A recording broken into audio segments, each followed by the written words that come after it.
Superman aura connu de nombreuses incarnations à l'écran. Dean Knu dans Lois et Clark, Tom Welling dans Smallville, Henry Cavill dans Man of Steel, et évidemment le cultissime Christopher Reeve dans les premiers films. Dorénavant, sur le petit écran, le rôle est incarné par Tilly Echelin dans l'Arrowverse de CW. La chaîne vient d'annoncer, le 14 janvier 2020, la commande d'une saison complète pour une série centrée sur le personnage, ainsi que sur la reporter Lois Lane. Les Kryptoniens ont déjà réinvesti les séries depuis 2015. Alors composé de Green Arrow et de Flash, l'univers DC comique de CW s'était agrandi avec Supergirl. Comme Clark, sa cousine Kara Danvers est une journaliste camouflée en humaine, et qui révèle toutes ses capacités quand elle endosse le costume, puisqu'elle bénéficie, elle aussi, de super pouvoirs fournis par ses origines extraterrestres et le soleil. Si dans la première saison de Supergirl, son cousin n'avait été que suggéré, la chaîne a finalement décidé d'introduire le personnage. Incarné par Tilly Echelin, il ne fait que de brèves apparitions et il n'est pas toujours très utile pour sauver le monde.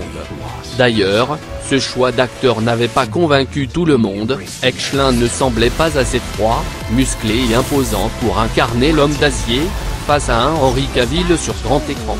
Pourtant, cette nouvelle incarnation de Superman s'est finalement distinguée.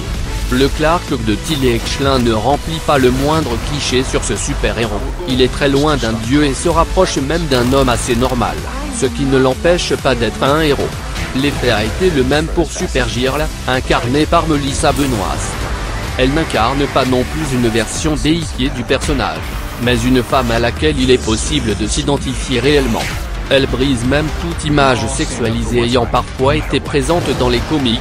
Les showrunners ont récemment renoncé à la jupe pour un look inspiré de celui de Captain Marvel. La nouvelle série produite par CW ne sera toutefois pas exclusivement centrée sur Clark, c'est bien le duo Lois et Clark qui sera à l'honneur, puisque, d'après les premières informations, le show s'appellera Superman et Lois. L'actrice de Lois adore et déjà été introduite dans le Arrowverse. Le casting est d'emblée une réussite. Bitsy Tulloch a vraiment les traits de Lois Lane comme si elle sortait tout droit des comics. Début janvier 2020, pour vendre la série, Bitsy Tulloch confiait ses sensations dans TV Guide après avoir lu le script de l'épisode pilote. C'est tellement excellent, et c'est quelque chose de jamais vu auparavant, alors je pense que ce sera énorme. La question est bien là.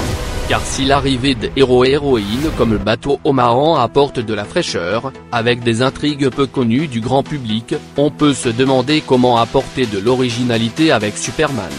Le potentiel est pourtant là. Appuyer sur la normalité que dégage cette nouvelle incarnation de Superman est peut-être la clé. L'autre bonne idée est de développer le duo Lois et Clark à un stade jamais vraiment dépeint sur écran. Dans l'Arrowverse, ils sont récemment devenus parents. Les enjeux pourront s'avérer bien différents qu'avec les éternelles origin story dont font l'objet ces deux personnages cultes. Aucune date n'est annoncée mais la diffusion pourrait bien être pour la rentrée 2020. Rappelons que l'Arrowverse va également s'enrichir cette année d'une série sur la fille d'Oliver Queen, Arrow, accompagnée des Canaries. Stargirl fera quant à elle son arrivée cet été.